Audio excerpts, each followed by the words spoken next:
Hello, and welcome to The Fridge. The podcast where we toss all kinds of random thoughts and ideas into one big conversation. We're three college students who talk about anything and everything, from the weird to the wild to the totally random. It's like that moment when you open your fridge and see whatever leftovers or snacks you can scrounge up. Except, we're serving the good stuff. No topic is off limits. So grab a seat and let's dive into whatever we've pulled out of our brains this week. Buckle up, get ready, and let's see what's in the fridge. Yo, yo, yo. Welcome to The Fridge. Welcome back, guys. Episode 2. Episode 2, indeed.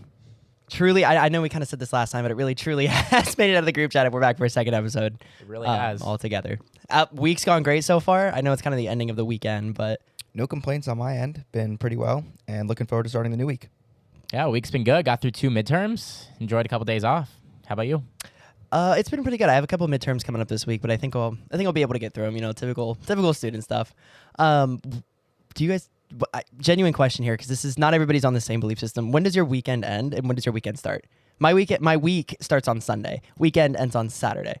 No, my week starts on Monday because Monday is when my classes start, given that Sunday is generally a study day or get ready for the weekday. But I wouldn't really consider it a weekday. I know that's technically when the week starts. I'm not going to argue that, but my week starts when, work week will start, or my academic week starts, which is on a Monday. So like on a calendar, what's your first day? I consider Sunday as the beginning of the week. Sunday is the beginning of the week. Yeah, I don't argue at that point, but for me, my week begins on a Monday and ends on a Saturday. So I don't know, somebody had it up on their laptop. Or Sunday, rather. And I saw their week started on Monday, and I'm like, well, I did a double take. I'm like, why does it? And she goes, oh, because that's my weekend. I want to start my week when I actually have to start my week. And I said, but the week starts on Sunday. For like academic purposes or work purposes, week starts on a Monday. You don't do that stuff. Well, that's a lie, because I do that on Sundays. But when I'm in an academic setting, that's a Monday through Friday thing, and I'm off the books after that. And if I'm choosing to do something for school or work related, it's on my own accord. So for all intents purposes, I guess the definition of my week is Monday to Sunday, but I recognize Sunday as Sunday being the week. Well, and yeah, that's kind of something petty. I saw that this week, and I was curious as to what your guys' full week was. I don't know. Are you in the same belief? I would hope that what? Yeah, Sunday like I said is before, technically considered Monday, the weekend. Everything starts on the Monday. That's when, I'll start working in a work week when I get to that point in my life, and that's when I start with classes for my school week. Sunday, Saturday, Friday after class, those are my weekends. Okay. That doesn't mean that I don't spend time studying or working and whatnot. But that's technically the weekend then. That would be my weekend. Okay, so this person was a one-off. does technically start on a Sunday. Glad to know that this person was a one-off. And funny, actually, funny enough how this ties back in is my mom actually listened to our first episode, and she was like, those iPods were great and stuff like that. And that had me thinking, I'm like, when did I have an iPod? I had an iPod back in elementary school, and that just took me way back. Did you guys ever do Achieve 3000, Raz Kids, Accelerated Reader? What? Moby Max? I'm going to be completely honest. I have no idea what any of that means. Were Moby Max, were those the books? Or am I thinking of something different? Kinda. It was like a program. I don't know how to describe it. It was like a learning program. It's technically a learning software. All right, I have no idea what you're talking about, but anyone out there listening that knows what reflex math is, that is the greatest thing ever made. I love that. Probably unrelated, though. I don't know. Math Excel? Do you know what Math Excel is? No. Well, I know what Excel is. Unfortunately. Well, anyways, had me going way back to that. And I'm like, dang, there's a lot of good memories I have back from the early days, and some really bad ones as well. But I kind of thought it'd be neat to see how our pre-college education differs from one another, being from like the very diverse backgrounds that we're all from. Yeah, that's a good question. I wonder, actually. So I don't know what you guys had. What did you guys have? What was your okay, first things first, what grades were considered elementary grades? Like in your building. We had separate my buildings. school did it weird. Most places by me are normally K through 5. I had a K through 2, and then a 3 through 5, and then a 6 through 8, and then high school, and now I'm in college. Splitting up elementary school split like it up. That's We had strange. too many kids. That's all it is. So 6 through 8 was considered your middle school then? Yes. 6 through 8 was middle school. So yeah, K through 5 is still elementary school. I just had 2 different buildings for it. So K through 6 was elementary for me. 7th and 8th were in the middle school, which was a completely different building. And then another building, the third building, was freshman through senior. So I feel like 9 through 12 is pretty standardized, but having 7 and 8 in one building and then K through 6 in another, I don't know. That's kind of strange to me. I feel like only a school for or one school for only 2 grades, not all 3. Well, it was really weird because like when like 6th grade was in the same building, like we had smartphones and we had all these other devices that we were carrying, and that the little kids were like, oh my gosh, it's a big 6th grader. Yeah, I mean, that's why I would say that I actually kind of like how I had it with K through 2 and then 3 through 5. Having a K through 5 school where you essentially have a school with 5-year-olds walking around with 10-year-olds. I mean, I never really have been in that environment as a kid, but I feel like that'd be a little weird. Just, being 5, have these like big monsters of, regular people just walking by on their phones or with their, bags of school supplies and whatnot. I don't know. I don't disagree with that, but I will say as a kindergartner, 1st grade, and even 2nd grade, myself and all my friends, we looked up to the 5th graders. We enjoyed seeing the 5th graders, and it was the same thing. When we were 5th graders, the kindergartners, the 1st graders, the 2nd graders, they looked up to us. It was almost like that role model figure. So So I see both sides of it, and I guess because I didn't grow up in the way you did with K through 2 and 3 to 5, I can't really think about it that way. I don't know. That is interesting. I think you and I, because you were in the same building, right? Because I was also in the same, from K through 6, we were in the same building. Yeah, K through 5 was the same building. But we had 5 elementary schools in my town. Jeez. 5 elementary schools, 1 middle school, 1 high school. I had one for my entire county. I don't know what oh my gosh. You guys grew up in different spots. That's what it's like. I think the main reason behind us, where I grew up anyway, is having a K through 2 and a 3 through 5. Truthfully, was because the K through 2 building just was not big enough, and now there was a 3 through 5 to house all those grades, so it just didn't work out. Not that I had that many students. The buildings itself just were not that big. This is going to be such a side question, but did you guys have doors on your classrooms? Oh yeah. Did you not? We did not. We They had were open. So Like, we they had like a farm door that slides, or like a barn door or whatever. So we actually had cubicles, if you want to think of it that way. So there was a hallway, right? And the back too, there was like open, like there was a wall dividing in like the middle of the hallway, and you had 2 different rooms there. And then when you came in, you had like 2 different rooms on your left and your right. That's so odd. So like it would Very be 5th and interesting. 6th grade was in one kind of cubicle pod. 4th and 3rd, one cubicle pod. Did you like that? It was weird because you couldn't hear what was going on in the classroom to your right. So if like somebody got in trouble, it was always drama would always spread. That kind of I don't know. Again, it was definitely a different system. Yeah, interesting. I don't even know how I could visualize that, but yeah, it's definitely something I don't know. And I guess this kind of doesn't apply to you. Lunches were always really fun too. So lunches were very interesting because there was one cafeteria, one lunchroom, whatever you want to call it, and you would be sorted by grade, but not by classes. So for example, when I was in 1st grade, there were 3 different 1st grade classes. But at lunch, that was our time to sit with anyone. You didn't have to sit by your specific class, but you were sectionalized by your grade. So if I remember correctly, when you walk into the lunchroom, I'm trying to visualize it, it was almost like a trapezoid kind of shape. It was a very strange shape. You walked in, you had kindergarten on the right and 1st grade on the right. Then at the back, you had 2nd grade. And as you move towards the left, I'm talking counterclockwise here, if it's possible, to vision it. 3rd grade was also in the back, and then 4th and 5th were on the left side wall. But you guys all ate at this. It was like you we guys all ate at all. the same time. Wow. So you ate. So from the sounds of it, you guys had a separate cafeteria then. Yes, correct. Did you have a cafeteria and a gym? Like ours were 1 and 1. Everything just happened in the gym for us. We didn't. I guess we kind of had something called hot lunch essentially. We It was also probably had our hot lunch. cafeteria equivalent, especially in K through 2.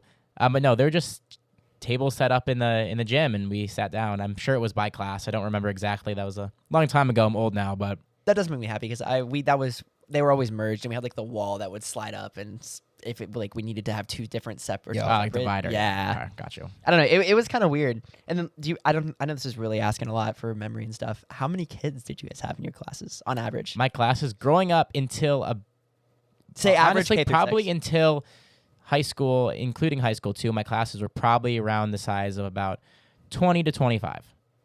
I would say my classes were consistent across all 12, 13 years of my elementary education or my secondary education as well. Roughly, I'd probably say 22 to 25 kids on average.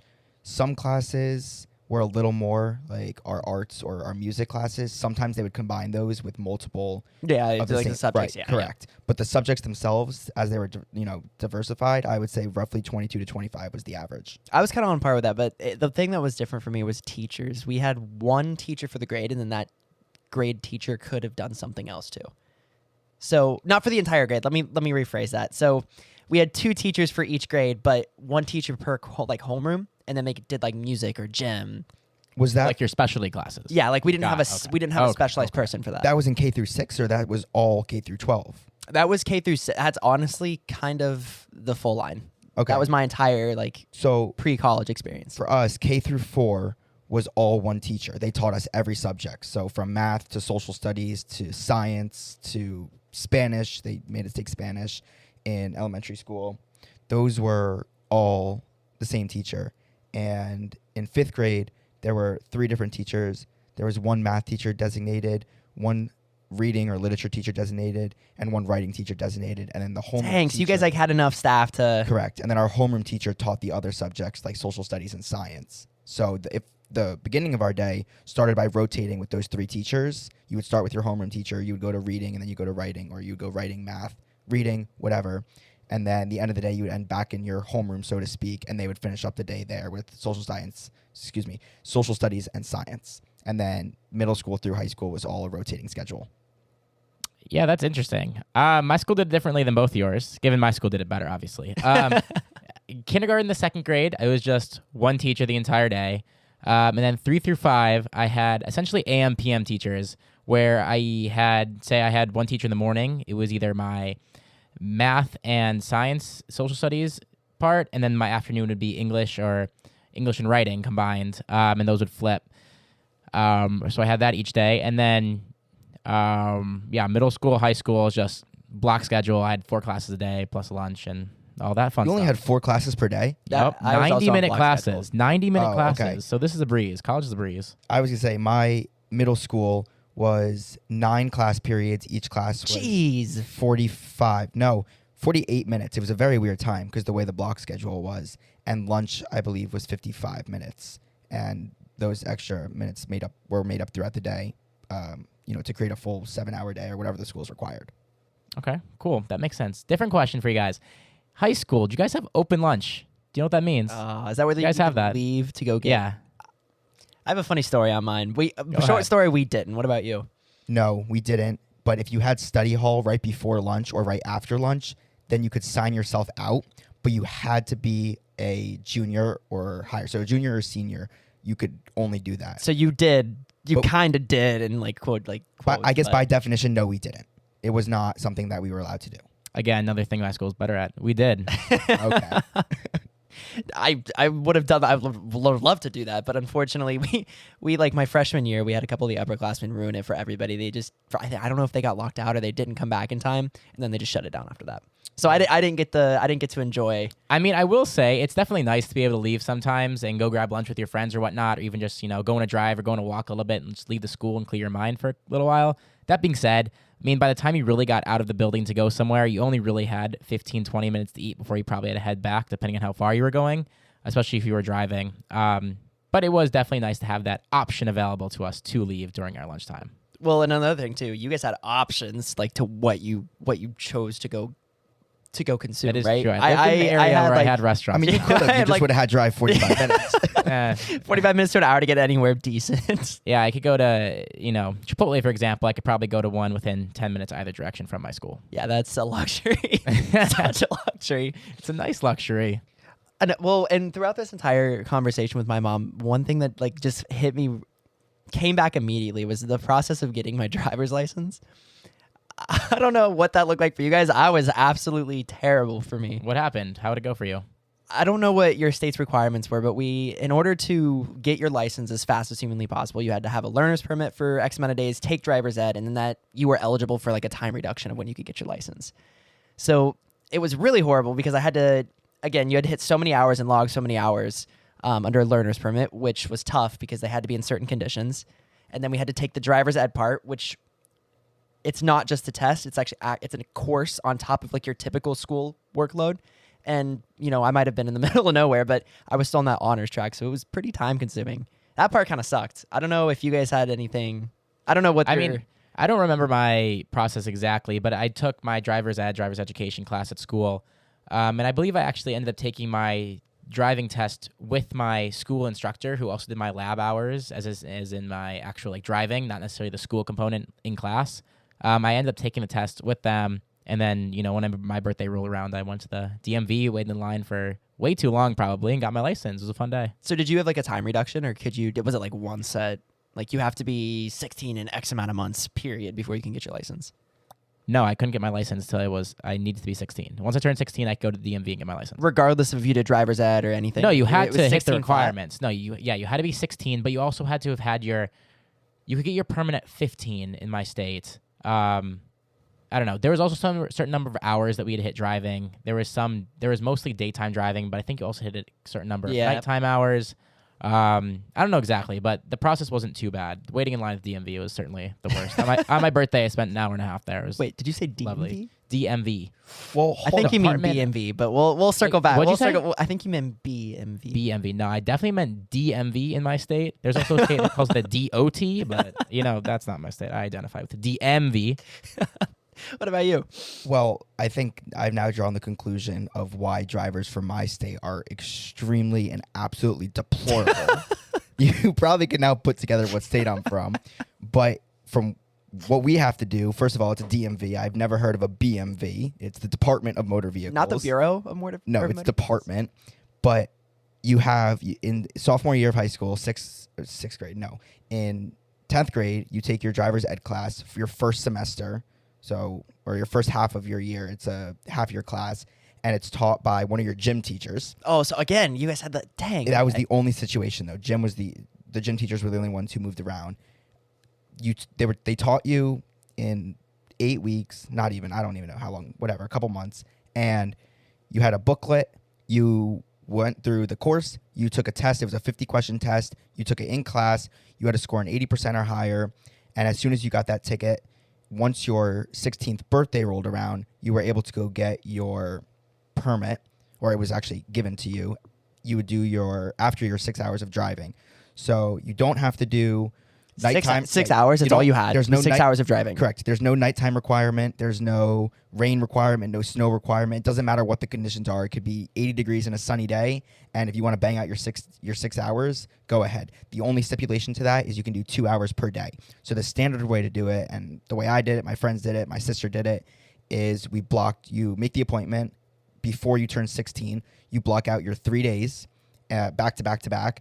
And the driver comes to your house in the car. Dang, they came to you too? Yep. What the heck? They come to your house. They pick you up in your car, and you go out. The first day, they'll take you around the town, stoplights or traffic lights, stop signs, yields, all the basic stuff. The second day, they'll take you on not an interstate, but like a route. So something a little smaller, maybe 2 lanes. Gotcha. Some are 3 lanes. And then on the third day, you'll go on the highway. And doesn't matter what the conditions are. Mine happened to be... what did I do? I think my second day was rain, but my first and third day it was just completely sunny out, and yeah. Dang, that's crazy to me. Sounds very complicated. I don't know. It seems like there's a huge difference in standard. I mean, that could have just been my description. It's complicated. It makes sense to me why East Coast drivers might be referred to as aggressive sometimes. Yeah. Well, and one of you told me that you guys didn't have to parallel park on your driver's test. That's wasn't me. crazy. You do have That to would do be that. me. We never. It wasn't part of the driver's test. I don't know. I guess where I grew up, where I live, there's not a ton of parallel parking, so I guess it would make sense. Given it's definitely a skill you should be able to know and have. Can you but do it it? was not on my thing. I could do it. Of course I could do it. I think we're gonna have to test that theory. All right. Give me the keys. No, our instructor just found a spot and said, all right, parallel park. See if you touch the curb, you fail. Or if So you went over the curb, you Is fail. yours an on-the-road test? Yes. Okay, that's completely different from us. We go to the DMV in the parking lot. Aggressive. I didn't deny that. You go into the parking lot. Your first step is parallel park. You've got 35 feet to do it, which is nothing remotely close Oh to what my an actual gosh. space, in the state looks like. Parallel park, you get out of the parallel parking by doing a K-turn. Then you have to back up 10 feet, standard, no backup camera allowed. You have to put your right arm on the passenger. How do you remember all this? What the heck? Because I remember really strange and specific things. But right arm on the passenger seat, back up 10 feet. Then they'll take you around. The place I did it, all the most DMVs in the state are very similar. You drive around the back end circle. It's no more than 15 miles per hour, maybe 20. Make a left-hand turn onto the road, and then make another left-hand turn back into the DMV parking lot, and that's it. That's your test. If you can do that, you pass. And you said you did this in your car, or I guess your family's car? No, you do this. Well, you can, but because I did my 6 hours with a driving school, I used the driving school's car. Oh, so it was a vehicle you were already used to then. Well, Yeah, for the 6 hours from a year yeah. earlier, yes. Yeah. Okay. That I learned to drive in a Toyota Prius. Amazing car, loved it. One of the last that's a great car. I'm not gonna lie, great first learner's car, great gas mileage too. Especially Especially being in high school. very good. It's very good. One last kind of thing that came to mind when I was kind of like remembering, which I say remembering the past, like this wasn't that long ago. This was like sub 5-6 years ago, which is crazy to see how much we've changed over that time period. It feels a lot longer. It really truthfully. does. Was prom and homecoming. I don't know. This is Sore subject. I was gonna What say about that. it? What about this it? is We can also talk this about this it. is always a fun subject. I can so like in my mind, right? I viewed like our prom always like as the bottom of the barrel because we would rent out some barn. I'm being serious. That's great. We'd rent out a barn, and then our student council would maybe have like $300 worth to like, oh, decorate it, put up some lights, and then Sure. a DJ was somebody in the class. I was curious to see how that compared to you guys. I didn't know if that was if you guys also rented a barn or. Can't say we did. No. No, we rented. I think we had a ballroom at a semi decent hotel around my school. It was a nice event. Prom was good. Our homecoming was at like a Manor Grove kind of style place, and our prom was at a castle. It was a legacy castle Good grief. wrapped around almost a moat, I think it's called, right? The rivers that bank around of castle Yeah, it in is. traditional terms. It was the same kind of style. I don't remember if the castle was constructed. I'm sure it was constructed 100 years ago, but I don't think it's anything too ancient. But they've restored it. It's and still a castle. Yeah, no, I was it gonna say it it's really- still a castle. No, it was awesome. And then my friends and I, we all went down that night to the Jersey Shore, and we were there for the weekend. Yeah, that's cool. Me and my homecoming. I know we talked about my prom being at a hotel, but my homecoming, all the years of high school, we had one every year. Given we didn't have one year because of a little thing called COVID-19. Yeah, that was bad. That might have affected that year a little bit, but I'm sure we'll talk about that at some point. My homecomings were always in the gym at my school. They, put wallpaper all over the walls, kind of made it not seem like a gym, and decorated a little bit. And they made it, for what they could put into it, I think they did a good job. I do have to say, the one thing that I'm really proud about is our homecomings, because being from a small town, the entire town shut down for homecoming. That's so really cool, we had like actually. a huge parade. We go up to the courthouse, and I know it's another thing that we touched about too. Is Courthouse. your definition of courthouse is completely different than mine. But we go up to the courthouse, and we have like a big pep rally for our rival school, and like the entire town was there, not just the students who. Question. All 50 people? Question: Is your rival school in the same county, or is it about 60 miles away? No, it's the county over. It's Got the it. county next door. Is that about 60 miles away? No, no, it's on the next. Like the county over is probably maybe like 20 miles. So that's still a 15-20 minute drive. Yeah, give or take. Wow, Going 50 miles an hour because interstates. that's true. That's true. Weren't around my area. But no, that's something like, again, something I was just kind of reminiscing about the past, and I was curious to see what your guys' takes were on some of those areas and how they differed from the rural aspects of my own. Yeah, certainly something good to talk about. I think it's funny to see how much it's changed from when I was in high school versus when I'm at now. Like, I'll see people go out to certain, I don't know about you guys, like where you're from and everything like that, but like a fun weekend for us was going to the mall and like seeing what people would wear, what they do compared to what it is now. It's just completely changed. So it's kind of like a cool gateway, cool time travel kind of thing. Yeah, it definitely is. The world's changed. I know we touched on this a little bit, but do we think that people on social media essentially put themselves into a persona that they aren't really who they are? That Yes. essentially they're being a fake them. Yes. What are our thoughts on that? 100%. 100%. People try to impress others, and they do so by posting pictures of their vacations or Wait. Say that again. like posting pictures of their vacations, of them on vacation. Say that. So what? Wait. What is a trip where somebody goes? What is that called? A vacation. How do you say it? A vacation? What do you also- call it? Say it one more time. Say it one more time. A vacation. Oh, vacation. Where is the emphasis on the V for? Vacation. It's a vacation. It's a vacation. Vacation. Vacation. Vacation. It's not a vacation. It's All a right. vacation. I know you guys have problems with some of the ways I say words, but it's a vacation. All right. Okay. let's Now get we have back to. on Yeah. track. We need to wait. Can we context this really quick? Yeah, go ahead. Okay. So say some of the words that we. Well, like All right, let's take a quick intermission. We'll come back to social media in a Hold on, second. now we're judging We're me. gonna go through some words, and we're just gonna see how we pronounce them. Okay, no, All right, I'll admit that so some when- of the no, when we walk- I know some of the words you're about to say. You're just gonna tell me I completely pronounced wrong, which I don't disagree. No. But go ahead. We'll let the audience All right, so when you walk outside, say you're on the sidewalk, what are you walking on? Concrete. Okay. Concrete as well. I know. I had one moment where I said like concrete. It was, Right. It was a false pronunciation, but it's concrete. I know that. Good correction. Okay. Good correction. Say you're watching a football game, right? We're not gonna talk about sports, but say you're watching a football game. They throw a yellow flag. What's that? What is that flag? A penalty. Okay. Okay. But it's not. It's not. Also putting on a facade for this podcast. No. That's not how he So actually says that No, word. I do say penalty. It's penalization you're looking for. We're just gonna move on to the next word. All right, so I'm gonna spell it Rogue.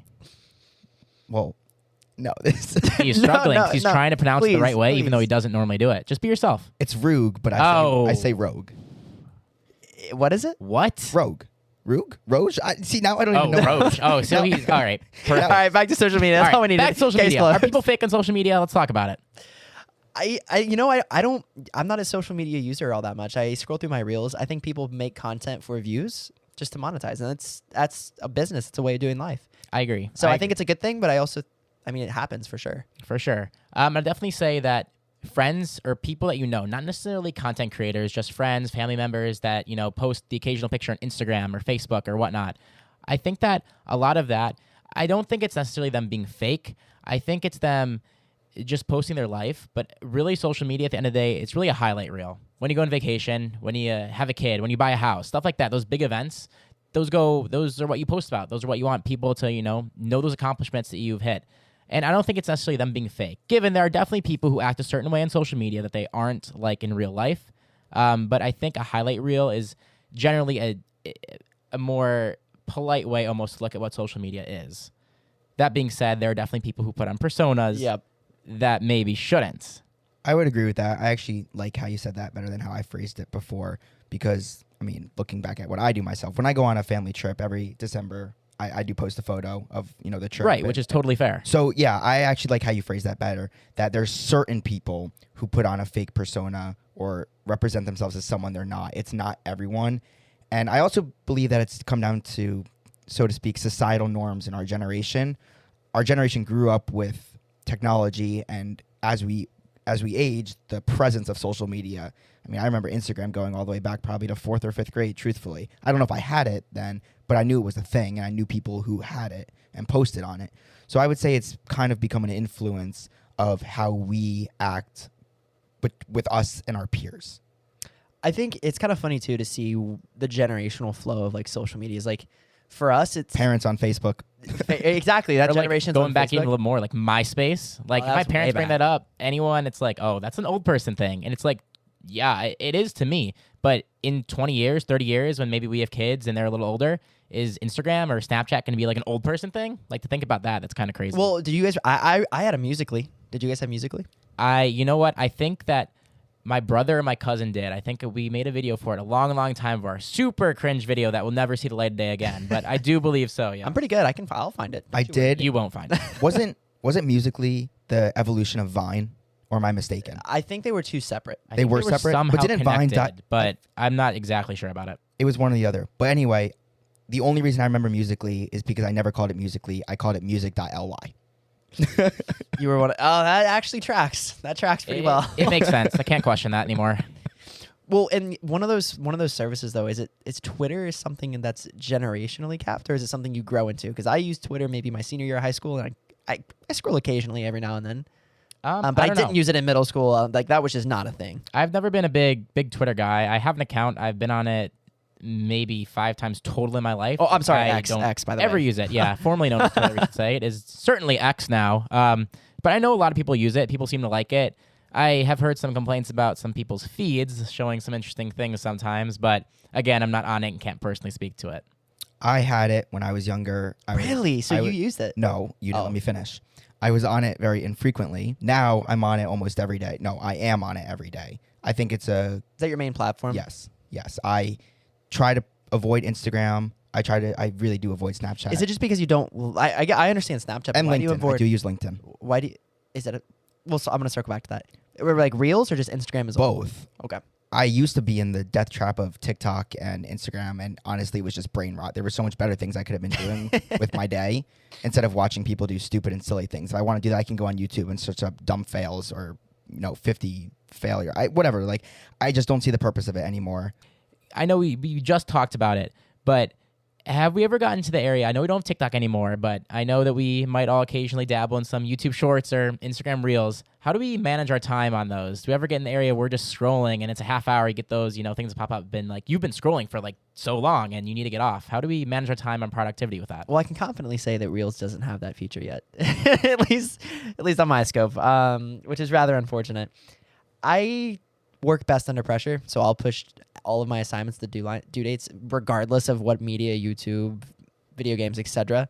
I know you guys are both very different on that, but I don't know. Fair. No, that makes perfect sense. I mean, to be completely honest, this morning I had someone to be at about 11 o'clock. My first alarm went off about 9:15, probably got up around 9:30, 9:45. I think I spent the first hour. I pushed all the way until almost 10:45 before I got out of my bed. And I think the vast majority of that time was scrolling on Instagram Reels and YouTube Shorts, kind of going between the two. Just need that entertainment to wake me up, I guess, this morning. But I really try to limit my time on even Twitter, even though I like to be on it. I try to limit my time to down periods. So before I'm going to bed, I'll spend maybe 15, 20, possibly half an hour on it. In the morning, completely different. I would rather spend that hour sleeping than spending that hour scrolling social media doom. Other than that, if I'm in class and I don't know, I've gotten the work done or I'm familiar with the subject and I don't need to pay too much attention, truthfully, then I might scroll a little bit if I'm sitting on a bus or in an Uber. Well, yeah, casual waiting times. Correct, casual waiting times, absolutely. But if I am in my room and I don't have something specific to do, I will find something specific to do. I will not sit around and scroll on social media. But what if you need like a break from schoolwork or like? I will find another work-related thing to do. Seriously, Yes. now see my flow. I like my productivity spikes, like it has a hill and a valley, and I'll be really good, and then I'll kind of crash out, and I'll need to change whatever I'm doing or just chillax for a minute. That's fair. You just need a brain break almost. It's exactly what Brain break. It's okay. Honestly, some brain rot's some good time. I like to. I don't know. For me, I like to keep my brain going. I work better when I'm constantly going, and it makes me feel good. I don't know. It makes me feel productive, and I've used my day in a good sense. Even the days where I might sleep till noon. Fair to each themselves. All right, well, one more question about the topic real quick. And let's keep this in the frame of social media that we actually use on a daily basis. Don't try to cheat the question, but if you had to delete one of the social medias that you use on a daily basis, which one would it be and why? Ooh, that's a good question. If I had to answer, I would probably say Snapchat. I do use it quite frequently, but I think I could get the same value out of Instagram if I just applied more time to learn how to use Instagram and to actually see other people's content. I would say Instagram. Even though I don't really use Snapchat, I still like it because, as I mentioned earlier, it gives me a chance to connect with people that I don't see too often. But Instagram, I really don't see a purpose in it. I don't need to see other people's posts. I don't need to know what they're up to in their life. If I really care enough or want to see them, I will find a time to meet with them in person or over the phone, even text them. I don't see the value in it, and I really could go without the reels. I don't need them. How about you? Both those answers make sense. I'm gonna hop on the Snapchat train. That'd be the one I get rid of. It just makes the most sense for me personally. Instagram, I feel I get more updates in terms of like current events or news, whether that's sports or entertainment or whatnot, opposed to Snapchat where it's really just pictures of my friends or my cousins or whoever I might be friends with at my current state or in the past, and sending that picture one time a day of my face, half my face, my ceiling, or whatever I get from each other. It's really just not that important at the end of the day.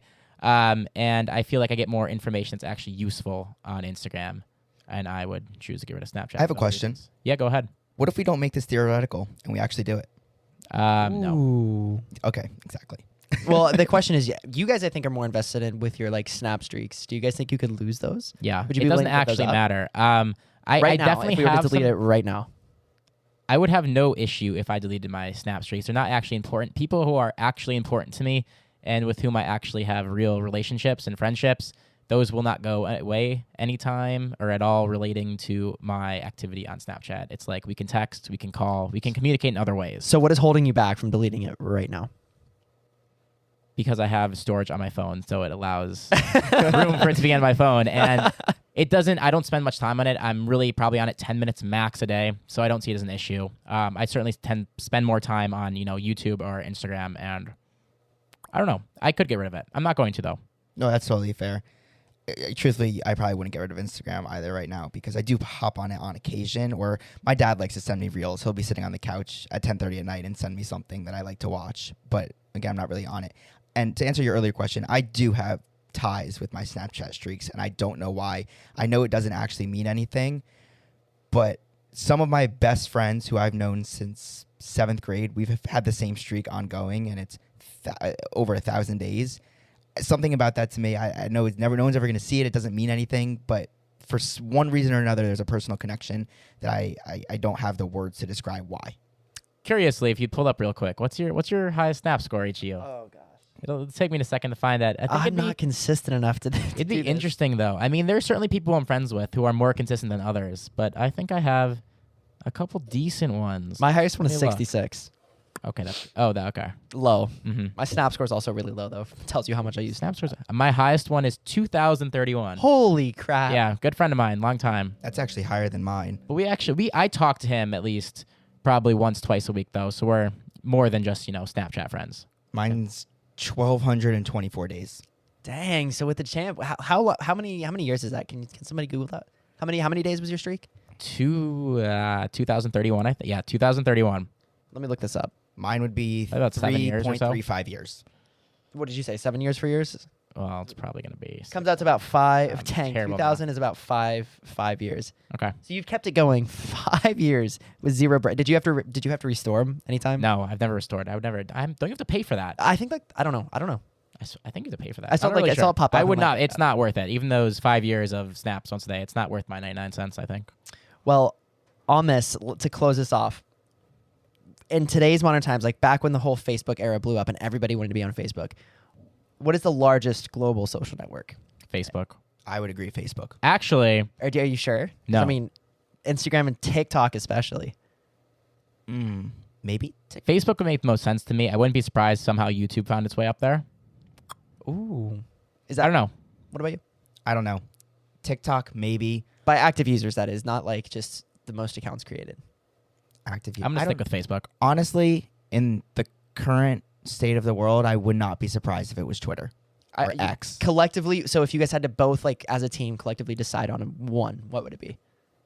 I would still probably say Facebook. Really? Facebook? Well, I'm gonna stick with Facebook. You guys are actually correct. I don't know. That's kind of an interesting statistic to throw out there on the ending topic of that. So Social media is huge. What can I say? be responsible, be safe, be smart. Don't misuse it. Delete it. Delete it. Yeah, really, if you can't delete it. Use it smart. Make good choices. No one's stuff isn't real. Just be you. With I think that's with that. I think that concludes podcast number 2. I think that's number 2. I think. Yeah. Nicely done, gentlemen. Wow, 2 in the books. Thank you all for listening, and we look forward to talking to you guys again in the next couple days. See you guys next week. See ya. Peace.